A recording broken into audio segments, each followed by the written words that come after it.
The scent of attar can momentarily take you back in time to the Mughal era in India, or at least to 1816 when Gulab Singh Jorimal opened shop in Delhi's Chandni Chowk.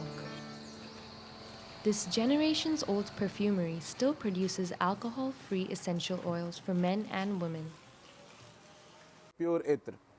It is made using sandalwood oil as the base, and the fragrance of the fresh flowers are distilled over sandalwood oil to prepare an ether. So that's the actual Indian ether.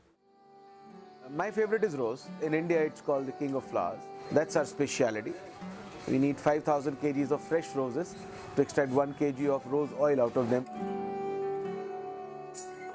The Roo Gulab, that's the pure rose oil. It is 2,800 per ml. In Hindi, we call it Roo Gulab. Roo means the essence, and Gulab means the rose. Their rose attar isn't the only fragrance that will tickle your senses. The shop is filled with floral notes, deep woody scents, and even a hint of aqua. Gundi also sells more affordable synthetic blends starting at 100 rupees. The oils are stored in antique decanters that are decades old. For customers, it's poured into pocket-sized glass bottles. Presentation is as important for them as the fragrance itself. 450 kilometers away is Pushkar in the neighboring state of Rajasthan. Here, Aman Prabhakar has run a distillery for 5 years now, where he follows the age-old process of making attar. The traditional method is labor-intensive and requires a lot of attention and patience.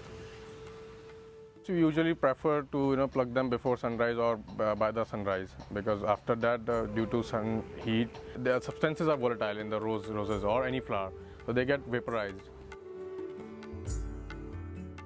It is a normal steam distillation process. We put rose petals or rose buds into the dags, the copper stills, which we are using for distilling them, and again in the cooling pool we are using steel pods to collect the rose water or the oil. This process takes almost 2 hours for rose water, 2-3 hours, and for rose oil it takes almost 10 to 12 hours. You have to check on every point if you are doing it right or not. Any mistake can lead it to spoiled quality. So it is a very delicate art, I would say. But the old, single-tone scent isn't for everyone. People also hesitate to use them regularly, because nowadays what I think is they need a blend of fragrance. People do not prefer to spend so much, and they think why not to go for a brand instead of using these attars. This is the major challenge.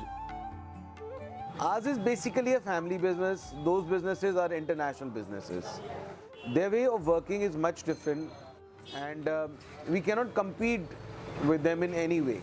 It's human psychology. Something which is expensive is good. I have to cater to the needs of the common man. Something which everybody can afford. Even a taxi driver, or an auto rickshaw driver, a cycle rickshaw driver. Despite the competition, the popularity of attar seems to still linger.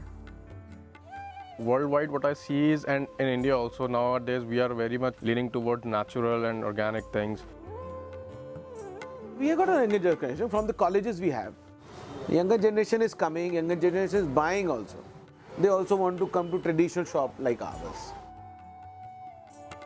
People are coming back to the traditions, the traditional attar, traditional clothing, traditional apparels. They're coming back.